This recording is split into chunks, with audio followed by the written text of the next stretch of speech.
Good afternoon and welcome to Matters Financial and Geopolitical from a Frontier, and thank you for stopping by. Let me start with some macro thoughts. V.S. Naipaul. Anybody can be decisive during a panic. It takes a strong man to act during a boom. And that took me back to my article of the 11th of November when I was saying the markets are run by machines, computers, algorithms and bots. And I was drawing a comparison between Trump's tweets and Cambridge Analytica, Andrew Nix, who says we just put it into the bloodstream of the internet and watch it grow. And I was then quoting, here we go round the prickly pear at 5 o'clock in the morning. The most important currency, as I've said ad infinitum, is obviously the renminbi. And yesterday was quite interesting. It rallied sharply as low as about 701.50 in the early evening, my time. And now we're back at 702.25, and I can't help but feel that Xi Jinping is in control of that console, and its message is extremely nuanced and continuous. Thinking ahead, December the 2nd, the last day to sign the Hong Kong bill, Bianco Research. The Chinese have already threatened it could derail the trade deal if he does. Recall the NBA tweet. Then December 15, tariffs to be hiked by 25%. If no deal by this date, what does Trump do? Hike tariffs or hold off, he asks. If Trump signs the Hong Kong bill, can China let it go? Risk looking weak, something an authoritarian communist government never wants. Recall China's over-the-top reaction to one obscure tweet from the Houstons GM Morley to free Hong Kong. The Chinese ended a $1 billion plus NBA deal over it. If Trump signs the Hong Kong bill, can China let it go? So really, we have a very finely balanced situation. I suspect, and go and have a listen to Hugh's tweet, Beijing has fully demonstrated its sincerity in maintaining one country, two systems. It is now time for the pan-democrats to show their loyalty to the basic law. It's about 90 seconds, and I think essentially a trend reversal on the part of China, and an important signal that there could be some resolution where Trump doesn't sign and says, look, there was a fair and free election, and the Chinese are abiding by it. Home Thoughts, Rubens, Samson and Delilah, shows the crucial moment of betrayal between two lovers in the biblical story. That's from the National Gallery. I went back to Paul Virilio. Whoever controls the territory possesses it. Possession of territory is not primarily about laws and contracts, but first and foremost a matter of movement and circulation. Don DeLillo, in his marvelous book Libra, which is about the assassination of John F. Kennedy, there is a world inside the world. And DeLillo again, with the last billionth of a second in the evolution of matter.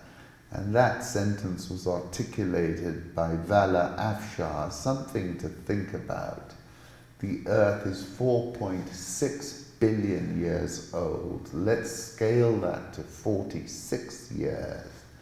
We have been here for 4 hours. Our industrial revolution began 1 minute ago. In that time, we have destroyed 50% of the world's forests. This isn't sustainable. And then I was listening to listening to an interview, Alex of InfoWars, and I can't remember his name.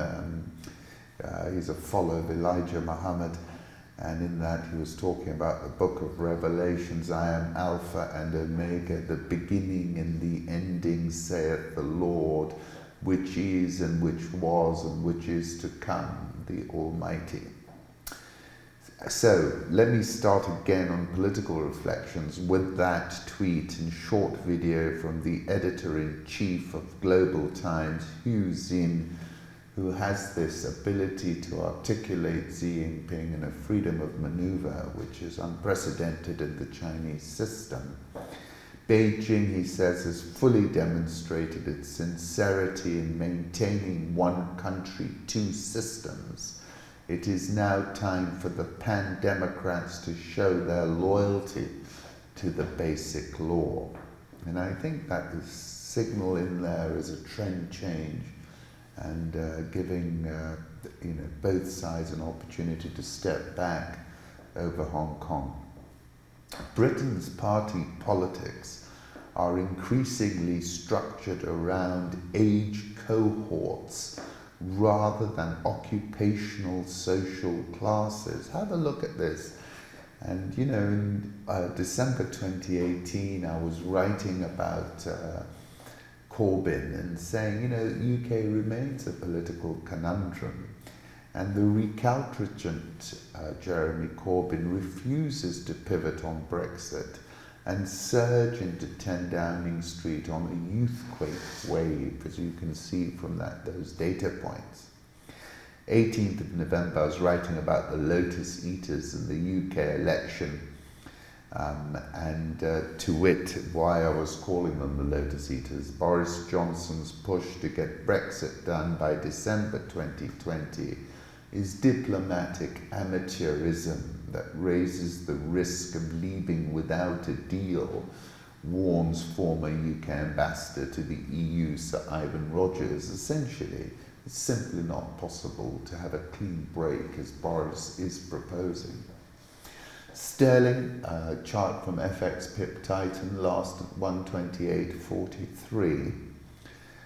Members of India's LGBTQ plus community marched through New Delhi celebrating Pride and demanding better rights and societal acceptance. Of course, Kashmir is rapidly becoming an occupied territory.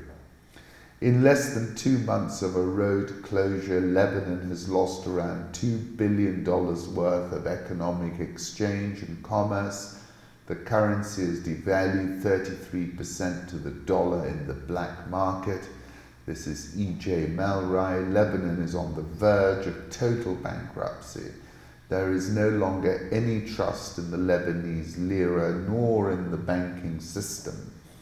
The US is withholding for now support unrelated to its financial crisis for the Lebanese army in the amount of $105 million, doesn't even cover a small part of the country's $85 billion of deficit. That's E.J. Malrai.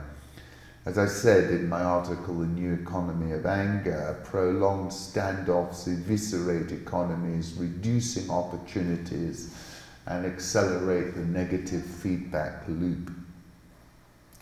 In my last article about Iran, I said oil is the purest proxy and is at an 8-week high. Mariam Rajavi tweeted, the whole issue is that the Velayat-e-Faqih regime is on its last leg. I was saying this alliance of Pompeo, MAGA, the Tweet Army, Mariam Rajavi and the MEK is just not credible, it's incredible. Of course, Arab NATO, which includes the Kingdom of Saudi Arabia, the GCC and Israel, is a lot more credible. And I said they're surely guiding the inferno which we're seeing in Lebanon, Iraq, Iran and Yemen. However, if a civil war is ignited in the Shia Crescent and the nature of the hybrid warfare indicates this is the direction of travel, the implosion will engender catastrophic consequences which will be impossible to manage and which will surely imperil Arab NATO itself. And I concluded oil is the purest proxy and is at an 8-week high, 58.29 last. According to the Telegraph, Iranian officials have been stealing bodies from morgues to hide the true scale of the government crackdown. As Kapuscinski said, if the crowd disperses, goes home, does not reassemble, we say the revolution is over, and it's not over by a long chalk practically anywhere in the world. I think I found the video that WeWork's Adam Neumann advised Jared Kushner to create in order to promote peace in the Middle East during a conference in Bahrain. And this is the story we were talking about yesterday, that he was basically set to save the world and the West Bank and Gaza Strip.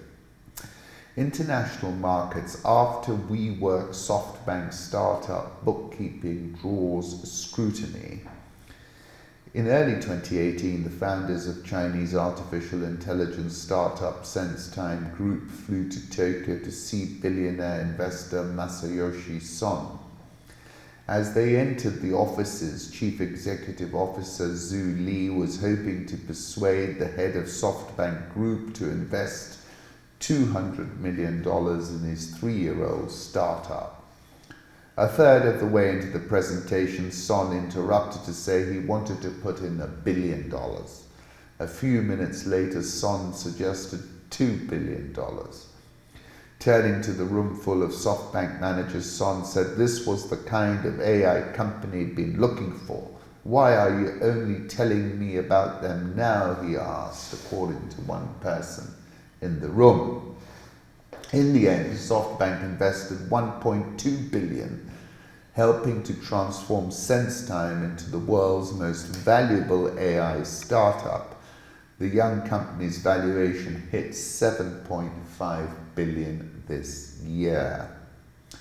Among its deals, this is SoftBank, are the world's top two startups, ByteDance Inc., valued at $75 billion, and DD Chuxing Inc. at about $56 billion. In some cases, SoftBank's involvement in multiple funding rounds helped drive up valuations that resulted in paper profits for Son's company. WeWork is not just a mistake, it is a signal of weakness in the whole model, said Aswath Damodaran, a professor of finance at New York University's Stern School of Business. If you screwed up that valuation so badly, what about all the other companies in your portfolio? Since unveiling his $100 billion vision fund in 2016, Son had become the most active tech investor on the planet, pouring money into more than 80 companies. What's not as well understood is the incentive Son has to keep valuations rising. When SoftBank buys shares in a startup and then invests again at a higher valuation, Son says he has made a profit. This is legal under accounting standards, but SoftBank receives no money. The only change is that SoftBank has boosted the value of its original stake from, say, $1 billion to $2 billion by raising the value of the startup. In SoftBank's income statements and return calculations, at least some of the additional $1 billion can be counted as profit. They pump up valuations to get higher returns to look good to investors, says Eric Schiffer. That kind of fundraising apparatus is essentially unicorn porn. Our valuation process is robust and reviewed quarterly by independent auditors, Goville said. We believe our performance is strong. In just 2.5 years, Vision Fund 1 has already had 7 IPOs, $4.7 billion of realized gains, $11.4 billion in cumulative investment gains, and returned $9.9 billion to our limited partners. I don't believe we've ever seen an attempt to record this magnitude of income with respect to unquoted equity investments, said Robert Willens. This month, as SoftBank took a hit from WeWork, Son defended his investment approach. There are 5,000 venture capitals globally. Average IRR is 13%, he said. Our return is about twice as big as this. He was seeking to repeat the success of his most celebrated investment, a $20 million bet on China's Alibaba Group that turned into stock worth more than $120 billion. He invested more than $35 billion across 100 companies, according to research firm Preqin. But the profits SoftBank booked were mostly on paper. In the first fiscal year, unrealized gains on investment valuations accounted for essentially all the stated income for the Vision and Delta funds. WeWork underscores the risk of that approach. SoftBank first took a stake in August 2017 at a valuation of $21 billion. It then invested another $3 billion at a $45 billion valuation, and later agreed to a $1.5 billion warrant at $47 billion. Never took profits from WeWork by marking it all the way up to $47 billion. It kept the shares on its books at about half that price. It still had to take that down by about 75%, which led to the loss. If I'm an investor, I want to know how they're coming up with these numbers. Otherwise, you can't believe any of the valuations.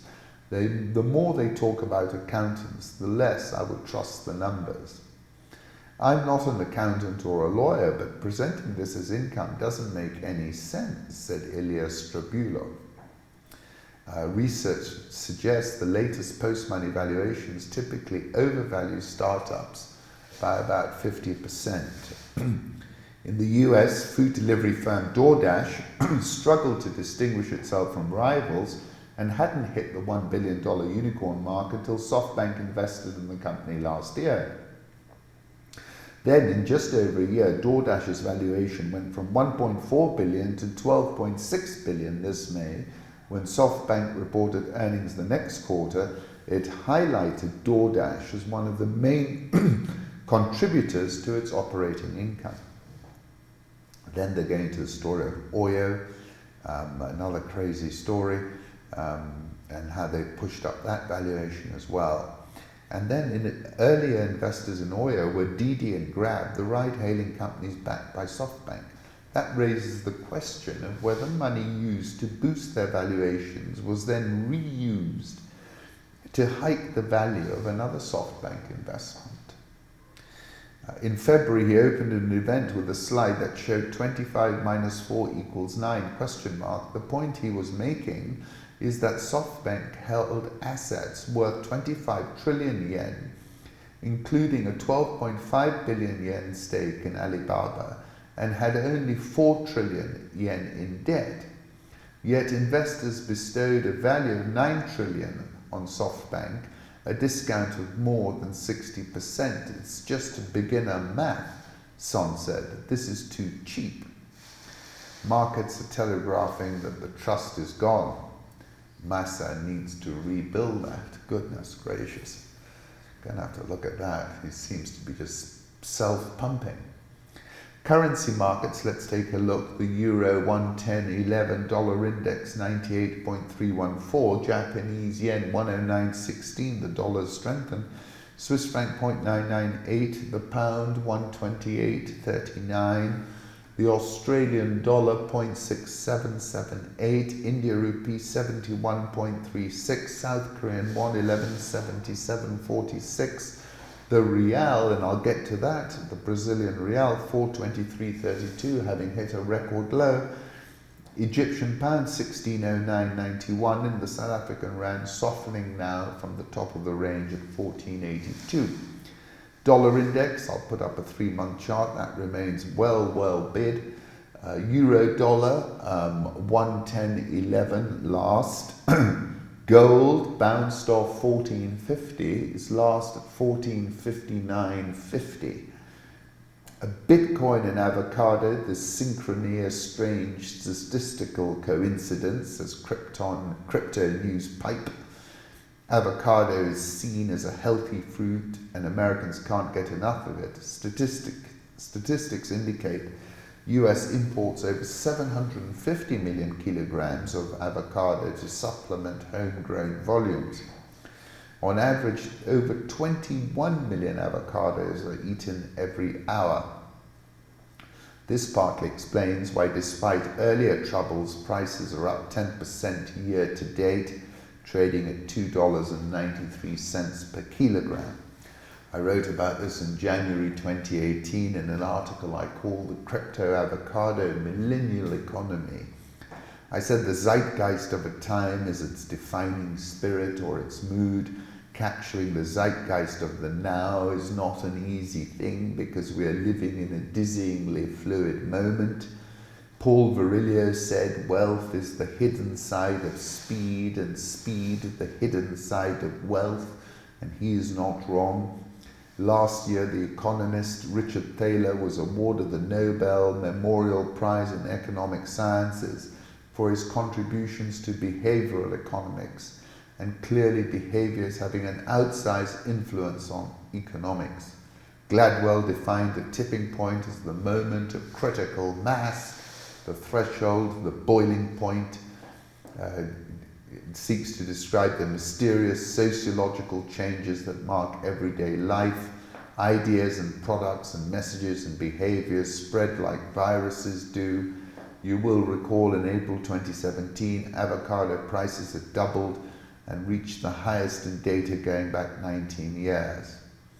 American per capita consumption was £6.9 in 2015 versus £3.5 in 2006. And my point is that millennials discovered the virtues of avocado, the behavior spread like a virus, and boom, prices skyrocketed. Prices have retraced since some of those 2017 gains. And I said the avocado price surge is an example of the new 21st century millennial economy, but there are many other examples. Brazilian real breaking badly, said market ear, last at 423. Monetary authorities sold dollars on the spot market twice on Tuesday as the real weakened to an all-time low. Campos Neto said at an event in Brasilia on Tuesday evening that the foreign exchange market was dysfunctional when the central bank decided to intervene and stress that the bank's actions do not change the long-term trend of the currency.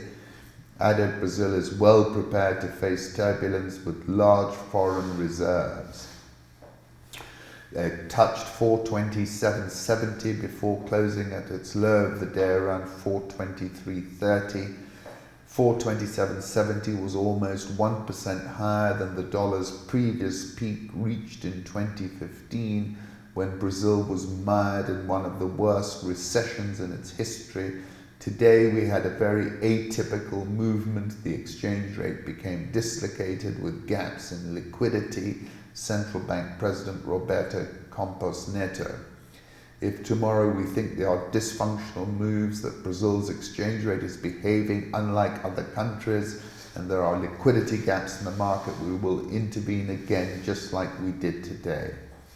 Market participants said the real's slump on Tuesday was triggered by comments from the economy minister Paulo Guedes the evening before that he was not worried about its weakness and that a weakening exchange rate is a natural consequence of falling interest rates. So plenty of drama. Bolsonaro, of course, at Unga said, "You shall know the truth, and the truth shall set you free." He also spoke of trails of death and destruction, ideologically infected human souls, and biologically perverted children. Frontier markets, Sub-Saharan Africa, Namibians vote on Wednesday in an election that's set to hand President Hage Geingob a second term and extend the almost 30-year rule of the Southwest African People's Organization known as SWAPO. Last time he secured 87% of the presidential ballot in 2014, and SWAPO won 80% support in the parliamentary vote. However, a chronic drought has sent Namibia's economy into a downturn in 2016, and the IMF sees a third consecutive annual contraction this year. Government has increased borrowing to offset a slowdown in revenue, and the ratio of public debt to GDP has surged to 49% from 23% 5 years ago. More than 10% of the population of 2.6 million live in abject poverty, and unemployment is rampant, while ongoing drought has left more than 700,000 people in need of food aid and prompted Geingob to declare a state of emergency. Deep article on Reuters about Sudan militia leader grew rich by selling gold. In a speech to cheering troops, militia chief Mohammed Hemeti Hamdan Dagalo sympathized with the thousands of protesters who had poured onto the streets in December demanding food, fuel, and an end to corruption. He hit out at officials who take what isn't theirs. Under the constitution, members of the transitional government aren't allowed to engage in private business activity. A company that Hemeti's family owns was flying gold bars worth millions of dollars to Dubai. Current and former government officials and gold industry sources say that in 2018, as Sudan's economy was imploding, Bashir gave Hemeti free rein to sell Sudan's most valuable natural resource through his family firm Al Gunade. The documents, covering a 4-week period from the end of last year, show Al Gunade sent around $13 million of gold bars to Dubai, around a ton in weight. In the past, Hemeti had spoken openly about owning gold interests, most recently in an interview with the BBC in August. "I'm not the first man to have gold mines. It is true we have gold mines, and there's nothing to preventing us from working in gold."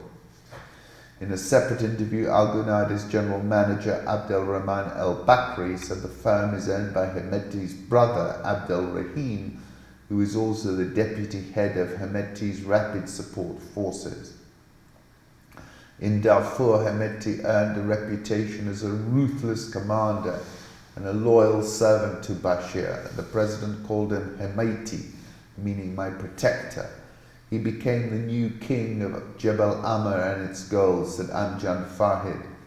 For Bashir, he was his loyal boy, his protection force. Hemeti and his militia took control of the Jebel Amr mines in 2017, the year the United States began lifting economic sanctions against Sudan. He faced few obstacles as he expanded his operations from Darfur to South Kordofan and other regions of the country. Al Gunade traded with poor artisanal miners who used toxic mercury to extract gold at grave risk to their health. "This gold belongs to us, and this is our land handed down by our grandfathers. Why should we give the gold to Al Gunade?" Former president let Al Gunade sell gold as it liked, because Hemeti's RSF militia was a useful counterweight to generals in the regular military whom Bashir perceived as a threat to his rule. The export documents and invoices reviewed by Reuters, covering a 4-week period from the end of 2018, showed Al Gunade doing business with one counterparty in Dubai, a company called Rosella. This official said Hemeti used proceeds from gold exports to buy weapons for Bashir and himself. He estimated that Hemeti pumped millions of dollars into buying weapons and vehicles for the RSF that roams the streets with rocket-propelled grenades and machine guns mounted on jeeps. "The leader sometimes takes the time to talk to us militiamen by telephone. We will always support him," said one fighter, declining to be named because he wasn't permitted to talk to the media. He said he was paid $20,000 to fight in Yemen for 6 months. Many of his countrymen live on less than $10 a month. 29th of July, I wrote about the Oud Spring in Khartoum. 10th of June, I said the zeitgeist of the revolution in Khartoum was intoxicating. As I watched events unfold, it felt like Sudan was a portal into a whole new normal. Hugh Masekela said, I want to be there when the people start to turn it around. And I said, Sudan is a Masekela pivot moment. At least 39 people died in flooding on Tuesday in Kinshasa, following torrential rains overnight. This weather system, the Indian Ocean dipole, is flooding Eastern Africa all the way to Kinshasa and parching Australia. Tshisekedi wants to control the security forces, services. The Congolese president intends to overhaul his security system with one objective: to take back control of the services still run by followers of Joseph Kabila. Tshisekedi is seriously considering overhauling his security system, according to our sources in the presidency. Only when he feels his safety is assured will he be able to take on Kabila.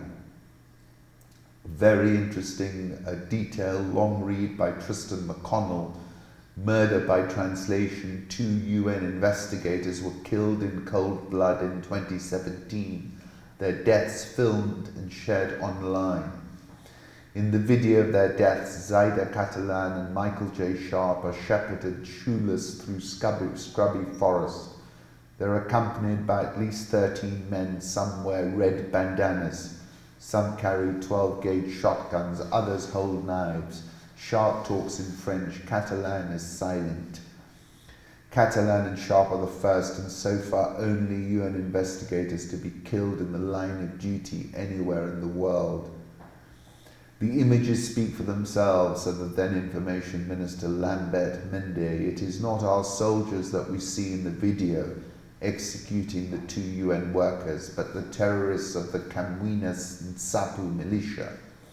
The government's simple story, which is laid out at the trial with Mukanda's ready testimony, was that Catalan and Sharp naively wandered into a conflict, were waylaid by Kamwina Nsapu bandits, robbed and killed.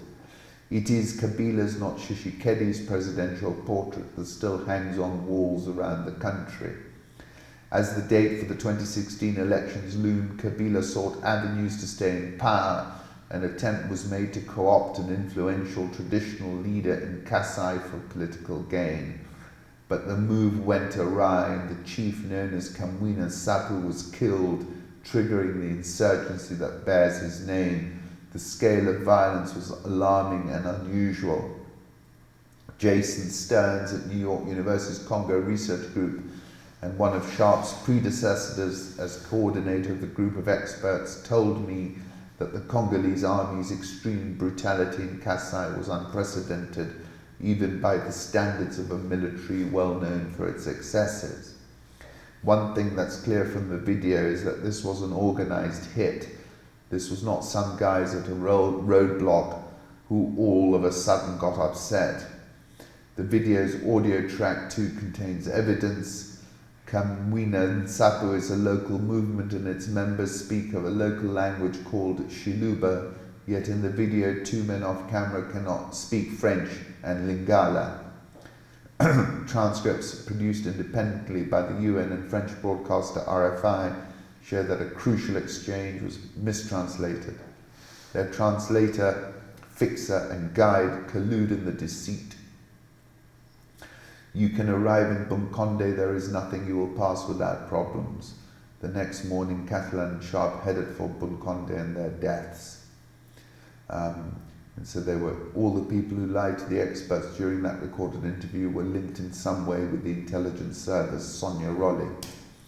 The meeting was a setup, they were deliberately tricked. All of the research we have conducted indicates government involvement, a plot planned by the intelligence services to portray Kamwina Nsapu as terrorists. Very sad story. Billionaire says Congo is now more attractive than Chile for copper mines. There is a new sheriff in town, said Friedland, referring to Tshisekedi. Chile is now a terrible place to invest in mining, while Congo is a really great place. Of course, he's found a ton of copper. Mnangagwa's next move, this is an interview, Imran Gada with Bright Matonga. As I've said, Mnangagwa, who was eulogizing Mugabe as a revolutionary icon, has failed and is frankly as untenable as his erstwhile minter. South African all shares up 6.29% year to date, dollar rand at 14.82, Egyptian pound at 16.1, EGX 30 up 5.72% year to date, Nigerian FX reserves, this is from Paul Wallace, declining. Nigerian all share down 14.47% year to date, Ghana Stock Exchange down 14.33% year to date. Here is a photograph via Rashid Abdi of the president and his team receiving the BBI team and the report. This is the subject of discussion today. The Central Bank of Kenya has come out, all guns blazing, defied an order from the Treasury for state agencies to surrender cash and Treasury bills, saying that the banking regulator is not in the business of bailing out a cash-strapped government. That's in the Business Daily. Warned the National Treasury CBKs of the opinion that aiding by printing funds to pay debt will be a zero-sum game. CK Sydney tweeted, so someone in Treasury thought printing money would work. I responded, time to panic. Jorogi described Treasury's budget-making process as abracadabra, where revenue numbers were randomly included in the budget books from thin air. Described revenue shortfalls by Treasury that resulted in a borrowing spree as party after party in street parlance. There was a lot of abracadabra.